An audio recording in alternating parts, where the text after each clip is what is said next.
buenas noches. Hoy tendremos como invitada una mujer que ya es reconocida por tratar sin tapujos el controvertible mundo del sexo. Sí, se trata de la psicoterapeuta en sexualidad Diana Flores. La pornografía tiene 3 componentes muy delicados: la violencia, la agresión y la perversión. En nuestra sección Apóstoles del Sabor, Tulio Zuloaga y su invitada sorprenden con una deliciosa cena a un nuevo ganador. En Hechos y Personajes, el 4º Congreso Internacional de Mercadeo, Otra Forma de Ver, dejó una nueva conciencia sobre redes y responsabilidad social. En temporada de vacaciones, no necesitará ir muy lejos para sentirse como en la playa. Tenemos un lugar único y a su alcance. Cerramos con un sensacional desfile que nos presenta las últimas tendencias en trajes de baño y una completa programación cultural para estos días de descanso. Bienvenidos. La siguiente sección con el patrocinio de Gobernación de Antioquia. Antioquia para todos. Manos a la obra.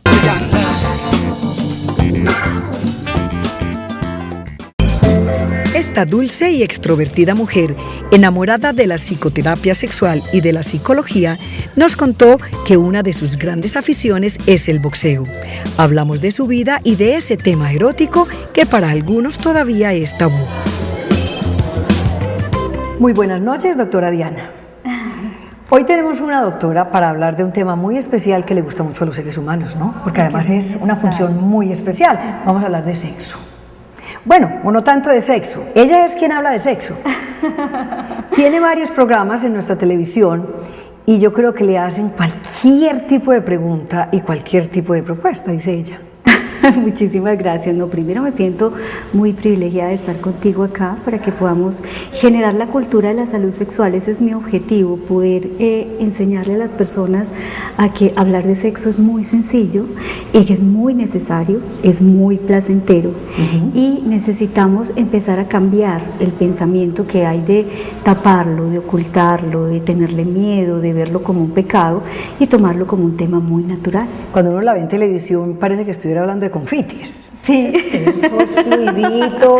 Y además hay unas preguntas de un alto rojo subido que uno se ruboriza. Sí. Pero usted es tranquila y reposada. Sí. ¿Pero alguna vez se ha ruborizado por alguna pregunta atrevida? No, mira, lo que sucede es que como yo trabajo con 2 presentadoras, todo tipo de preguntas llegan, ¿cierto? Entonces, desde la masturbación, desde la eyaculación, desde el semen, desde todo lo que tú quieras.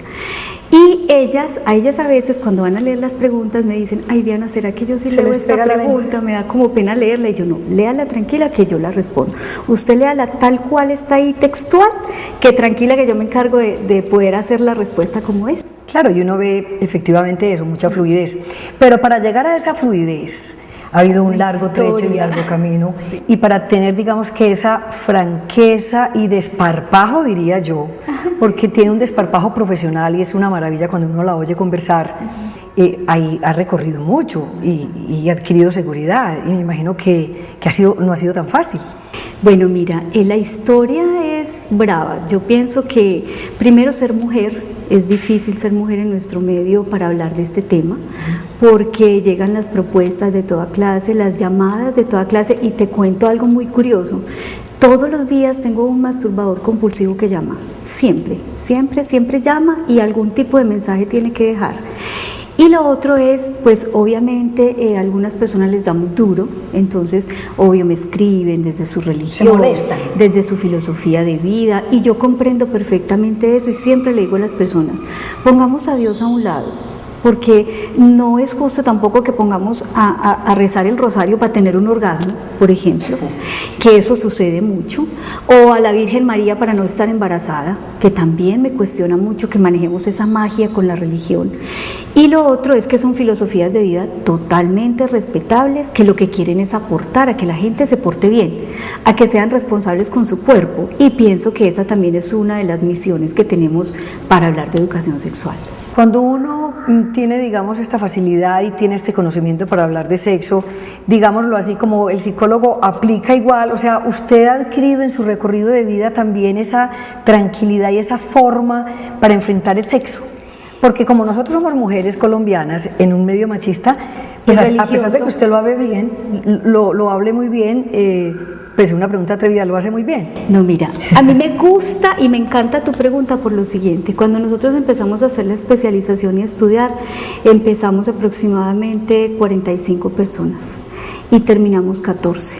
Porque nos dieron 2 años de una formación muy rigurosa donde uno tenía que tener muy clara su vida sexual, su relación de pareja, su orientación sexual y donde uno obviamente sabe qué límites tiene y qué límites no tiene, ¿cierto? Y de esos 14, ¿cuántos eran hombres y cuántas mujeres? ¿Cuántas mujeres? Éramos 2 mujeres y 12 hombres. Ajá. Sí, y de todas maneras en el camino las personas van abandonando el proceso porque la exigencia de este estudio hace que se toquen cosas muy personales. Y yo recuerdo mucho un maestro que ha sido el doctor Octavio Giraldo, el presidente de la Sociedad Colombiana de Sexología, y él me decía: Diana, esto primero es una vocación y segundo, tu vida personal tiene que estar muy resuelta. Entonces todos los días tú tienes que aprender, tienes que crecer, te tienes que autoexigir, porque además en consulta llegan problemáticas muy duras donde uno dice, bueno, esta persona está viviendo esta situación y necesito ayudarla. Es muy importante este tema para hablarlo entre los niños, porque si tenemos niños con sexualidad sana, vamos a tener jóvenes con sexualidad sana, por lo tanto adultos con sexualidad sana. ¿Estamos esos papás preparados para hablarles a los hijos de sexo, digamos que de una manera equilibrada? Mira, lo primero que se hace cuando se va a las instituciones educativas, y siempre le digo a los directores de los colegios, hay que capacitar inicialmente padres de familia, profesores y por último alumnos, para que todos manejemos el mismo lenguaje. ¿Qué es lo que sucede? Para muchos papás, si ellos no reciben sus talleres de educación sexual y los niños ya llegan con un aprendizaje, se van a escandalizar y van a pensar que los están dañando o que no les están dando una información, o se sorprenden porque ellos dicen, ¿cómo? Yo no puedo creer que mi hijo de 12 años esté hablando de un condón. ¿Por qué de 12 años se habla de un condón? Y obviamente cuando nosotros los capacitamos, como el virus del papiloma, que es el virus que produce el cáncer de cervix y el cáncer de pulmón en el hombre, los niños y las niñas se deben de vacunar desde los 9 años, ellos deben ya de manejar el tema. Entonces, ¿qué sucede? Capacitamos a los padres de familia, a los profesores y por último a los alumnos, y todos terminamos manejando el lenguaje. ¿Qué pasa con los papás? Lloran, se escandalizan. ¿Papás estamos hablando de papás y mamás o papás hombres? Papás y mamás. Papás y mamás. Papás y mamás. Y ellos muchas veces dicen, no, yo no puedo creer que esto vaya a suceder con mi hijo, con mi hija, y resulta que es que ya está sucediendo hace rato. Y para los papás también es hacer un duelo de que sus hijos crecieron y de que además son muy precoces, porque los muchachos ahora son muy precoces y desde muy sardinitos están explorando y viviendo cosas ya de adultos. Hablar de estos temas es, digamos, como romper un tabú, un paradigma que hay en nuestro país. ¿Qué opina esa familia suya? ¿Qué dicen cuando ven que la mamá o que la esposa está hablando de estos temas y que tienen que enfrentar a sus compañeros, a sus amigos, porque la mamá habla sin tapujos de sexo? Bueno, mira, te cuento varias cosas. Lo primero es que yo tuve una educación sexual muy abierta en mi familia y pienso que también a partir de eso me dio también mucha facilidad para tocar el tema. Desde mi papá, desde mi mamá, desde mi hermana, todos tres manejábamos con mucha tranquilidad el tema de la sexualidad. Obviamente ya lo que son tíos, primos, sobrinos, bueno, todo este tipo de personas siempre me dicen, bueno, entonces uno se arrima donde sí, uno es lleno de ganas de preguntarte cosas, entonces hablemos de penes y vaginas todo el tiempo y preguntemos aquí pasitico, y siempre me sucede, yo le digo, tranquilo, antes aproveche, si yo estoy aquí para que pueda preguntarme lo que no le puede preguntar a su mamá, yo se lo explico. Claro, pero no se intimida el hecho de que usted esté todo el tiempo, digamos, como hablando de un tema que es tabú, todavía. No, yo lo que sí digo es, cuando ponen el tema yo lo hablo, ¿cierto? Si me lo colocan, si no, pues obvio, hablamos de lo que estemos hablando en familia. Pero a mí me gusta mucho cuando me encuentro a veces en los centros comerciales o en cualquier parte que esté yo caminando y se me arrima una señora y me dice, ay, por fin usted dice lo que yo no soy capaz de decirle a mi marido, ay, siquiera, por fin, que nos hagan un preámbulo adecuado, que nos acaricien bien, que piensen que tenemos 3 tipos de orgasmos, que, ay, siquiera usted está diciendo lo que yo no he sido capaz. Y a mí eso me reconforta muchísimo, porque la mujer en Colombia ha sido más reprimida, ha sido muy cohibida, pero el hombre tampoco ha sabido, porque al hombre no lo han educado tampoco a nivel sexual. Entonces para mí es supremamente satisfactorio. O sea, ese es un buen consejo, que se hable lógicamente con una buena orientación, porque si la gente tiene miedo, acuérdese que el miedo, digamos que es el peor de los miedos, se puede equivocar de cómo enfrenta ese tema. Y sobre todo que es que nos enseñaron a tenerle miedo a la sexualidad. No nos enseñaron a que es algo de mucho crecimiento personal, de mucho respeto por sí mismo, de mucha conjugación de amor en la pareja, de mucho encanto para tener como esa posibilidad de trascender a través del placer. Hay como muy importante que diferenciemos inclusive lo que es sexo, lo que es pornografía, lo que es erotismo, lo que es sensualidad, para que terminemos porque ya se nos acabó el tiempo. Creo que vamos a tener que hacer una segunda sesión. Claro, con todo el gusto. Pero me parece que la gente confunde o que nosotros confundimos una cosa con la otra. Sí, mira, me gusta mucho tu pregunta porque la diferencia entre sexo y sexualidad es abismal. Muy bueno que le podamos explicar a los televidentes, cuando hablamos de sexo estamos hablando de actos fundamentados en el placer, simplemente corporal, donde la parte afectiva y espiritual no se vincula, simplemente se piensa en un goce orgánico sexual hormonal. ¿Listo? Cuando estamos hablando de sexualidad, estamos hablando de la conjugación de lo biológico, de lo afectivo, de lo sociocultural, nuestra historia educativa, nuestro amor por la corporalidad y el afecto con la pareja. Entonces es una situación donde se fundamenta mucho en la primera persona que debe sentirse muy bien, sentirse muy digna de estar viviendo una sexualidad y con muchísimo placer hacia un crecimiento de la autoestima y del bienestar.